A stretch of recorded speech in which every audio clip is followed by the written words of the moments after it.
Donc pour ma part, moi je vais m'intéresser à la question suivante, qui est comment dépasser les facteurs limitants des légumineuses. Et pour ça, je vais me baser sur des retours d'expérience d'agriculteurs au travers de la présentation de fiches techniques qui ont été réalisées grâce à des entretiens réalisés avec eux. Donc déjà pour présenter un peu le contexte, c'est un projet qui s'inscrit dans un projet européen Lake Value. Donc très rapidement, Lake Value, c'est un projet qui mobilise plusieurs acteurs du monde de la recherche et de l'industrie et qui a pour but d'obtenir une production européenne de légumineuses plus importante et plus performante. Parce qu'en effet, depuis une trentaine d'années, les surfaces de légumineuses elles sont en diminution et c'est notamment dû au fait que la conduite de ces légumineuses elle est soumise à des facteurs limitants qui ne rendent pas leur culture attractive. Donc ça peut être des irrégularités de rendement, des valorisations difficiles après la récolte, ou alors un manque de solutions efficaces face aux bioagresseurs. Cependant, on remarque qu'il y a certains agriculteurs qui, malgré ces facteurs limitants, ils continuent tout de même à cultiver des légumineuses dans leur rotation et ils en sont satisfaits. Donc, ce qui nous amène à la question suivante, qui est comment ils font et pourquoi ils sont satisfaits. Donc l'objectif du travail qui a été mené, c'était d'identifier et de présenter des pratiques réussies pour la culture de légumineuses et mises en œuvre par des agriculteurs qui en sont satisfaits. Et dans un second temps, de formaliser ces connaissances pour inspirer et motiver, voire aider d'autres agriculteurs à cultiver des légumineuses. Donc pour ça, on s'est appuyé sur la démarche de Track of Innovation, donc qui repose sur plusieurs étapes. On a une première étape de repérage des agriculteurs. On va chercher à concevoir un répertoire de producteurs de légumineuses en explorant un réseau d'acteurs. Donc ce réseau d'acteurs, il peut être composé de conseillers en chambre d'agriculture, de personnes en institut de recherche et de coopératives agricoles. Nous, en définitive, il y a une dizaine de personnes qui nous ont aidés à identifier des agriculteurs qui cultivent des légumineuses depuis plusieurs années. Ensuite, on avait une deuxième étape, donc une phase d'entretien. C'était des entretiens d'environ 30 minutes avec les agriculteurs retenus pour identifier leur logique d'action. Et donc, c'est-à-dire, là, on cherchait à décrire les pratiques mises en œuvre sur l'exploitation, ainsi que les relations qui peuvent exister entre ces pratiques, les motivations des agriculteurs, la raison de leur choix et les résultats qu'ils attendent. Et enfin, une dernière étape, on va capitaliser les connaissances acquises au cours des entretiens sous la forme de fiches techniques qui incluent différents items clés pour favoriser le changement technique chez d'autres agriculteurs. Et donc ces fiches techniques, elles sont diffusées gratuitement et en libre accès sur Internet. Donc in fine, nous, on a construit 25 fiches synthétiques pour la France et à cela, on peut ajouter une quinzaine de fiches construites par les partenaires Lake Value des réseaux de fermes européens. Donc, les fiches elles prennent la forme suivante et on peut les diviser, ces fiches, en trois grandes parties. Donc on a une première partie, la partie supérieure, où on va décrire les débouchés et les objectifs précis visés par l'agriculteur lorsqu'il implante une légumineuse sur ses parcelles. On va également avoir une rapide description de la localisation et des caractéristiques de l'exploitation. En partie centrale, on va retrouver une description de l'itinéraire technique, donc qui reprend les éléments et opérations techniques déterminants. Et on va également avoir, dans le cas de rotation type, une illustration de la succession culturelle. Et enfin, dans la dernière partie basse, on va essayer de rassembler les intérêts rapportés par la légumineuse dans la rotation, l'évaluation qu'en fait l'agriculteur, donc pourquoi il est satisfait, pourquoi il ne l'est pas, et les clés de réussite. Et là, actuellement, on travaille à l'incorporation de ces fiches dans l'outil GECO et notamment sur la façon dont on pourrait les classer en fonction des services recherchés. Donc, ça peut être par exemple la volonté de renforcer son autonomie protéique dans le cas d'exploitation en polyculture élevage. Et très rapidement, ouais, GECO, c'est un outil de partage et un outil web de partage et de gestion de connaissances pour la transition agroécologique qui regroupe et présente des techniques alternatives. Comme premier exemple de mise en œuvre que j'ai choisi, donc c'est un agriculteur bio situé en Vendée qui cultive un métail triticale pois qui est récolté en grains. Donc en plus du pois dans ce métail, on retrouve aussi des légumineuses comme de la févrole, du trèfle et de la vesse. Donc étant en système biologique, ces légumineuses elles ont un rôle important dans son système puisque elles représentent un moteur azote sur son exploitation. Cependant, il est confronté à deux principaux facteurs limitants sur son métail critical pois, qui est la maîtrise des débouchés pour son métail. Et donc, il faut savoir que dans son secteur, il y a quelques années, les coopératives, elles n'achetaient pas les récoltes en mélange. Donc, ce qui, lui, l'obligeait à effectuer un triticale pur, en plus de son triticale pois, pour se garder un volet sécurité. Donc, c'est-à-dire que quand il en avait besoin pour ses vaches, il gardait le triticale pois et le triticale pur. Et quand il voulait vendre, il réservait le triticale pur pour la vente en coopérative. Ensuite, le deuxième facteur limitant, ça concerne le contrôle des adventices dans son mélange, avec notamment des problèmes de vesse et de ravenelle, et un salissement hivernal auquel il ne pouvait rien faire, puisque en hiver, sur ces sols qui ne portent pas assez, il ne pouvait pas intervenir avec un tracteur et une bineuse.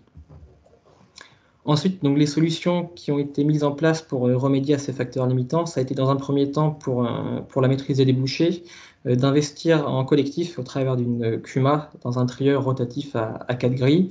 Et d'autre part, pour le contrôle des adventices dans son mélange, ça a été de mettre en place plusieurs leviers pour limiter leur développement.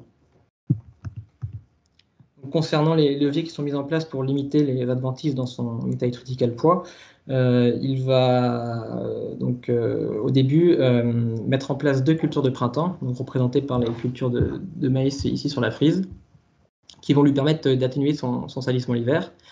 En plus de ça, il va venir intercaler entre ces 2 cultures de maïs un métail qui l'encile, dans lequel la vesse et la ravenelle sont récoltées et données à consommer à ces vaches sans problème.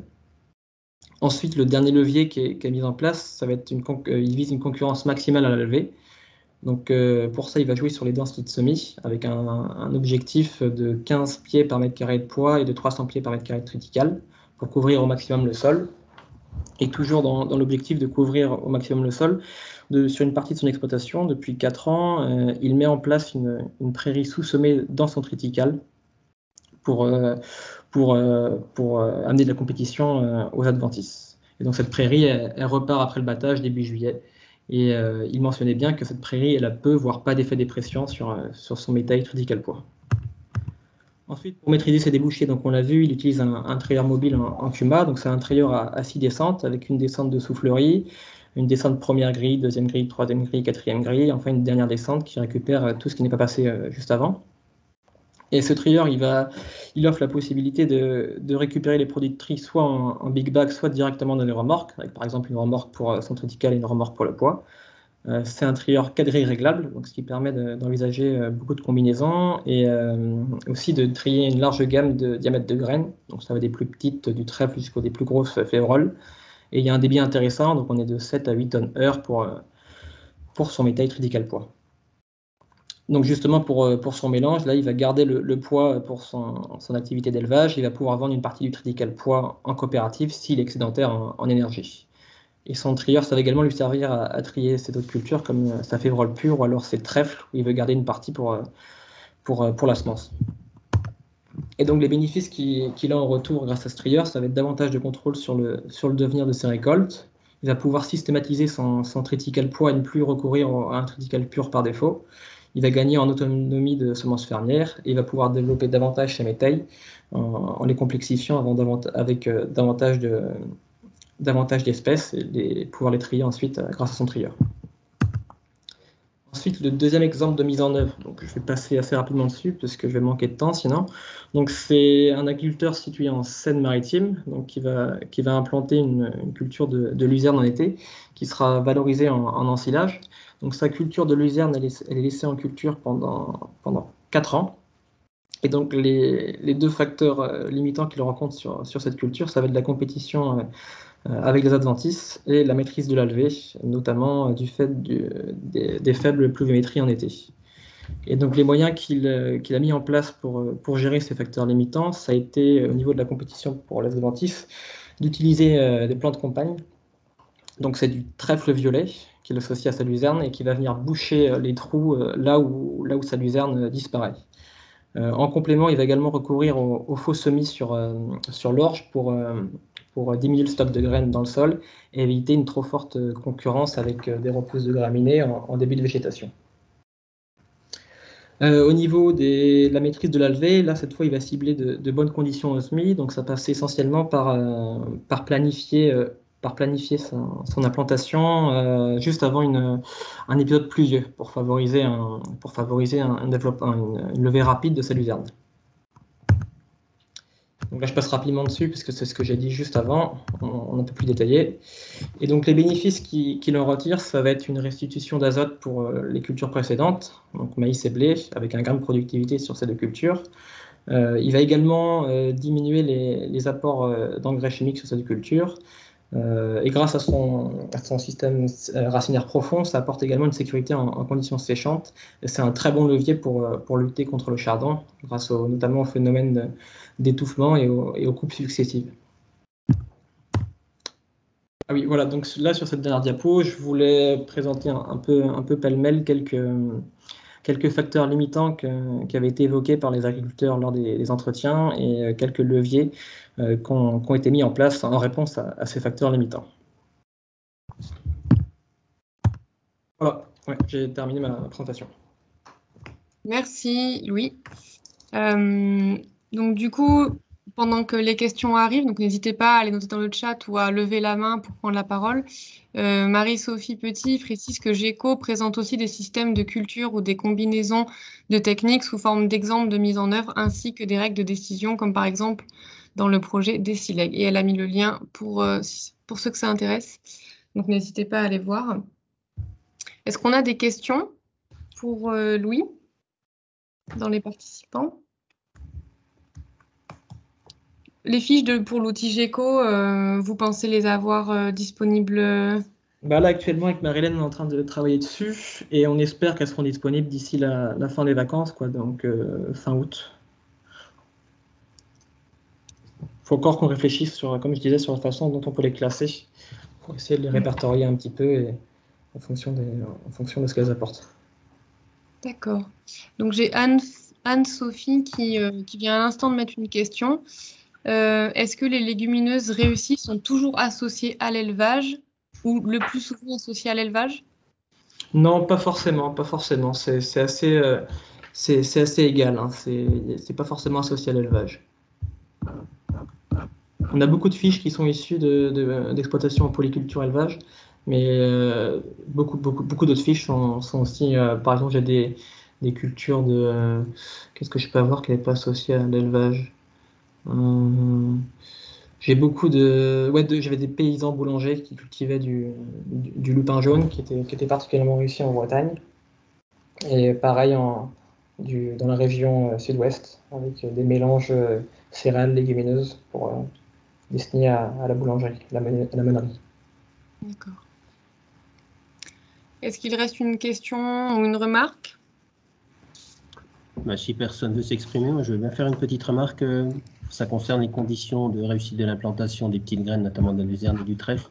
On a quelques-uns à avoir observé que finalement, le fait de les réimplanter au printemps dans des cultures de céréales en place, cultures de céréales d'automne, ça concourait globalement plutôt à une bonne réussite, sachant qu'il faut quand même que le printemps soit un petit peu humide. Et c'était surtout important vis-à-vis des phénomènes de salissement qu'on connaît notamment avec les luzernes implantées en terrain nu pendant l'été.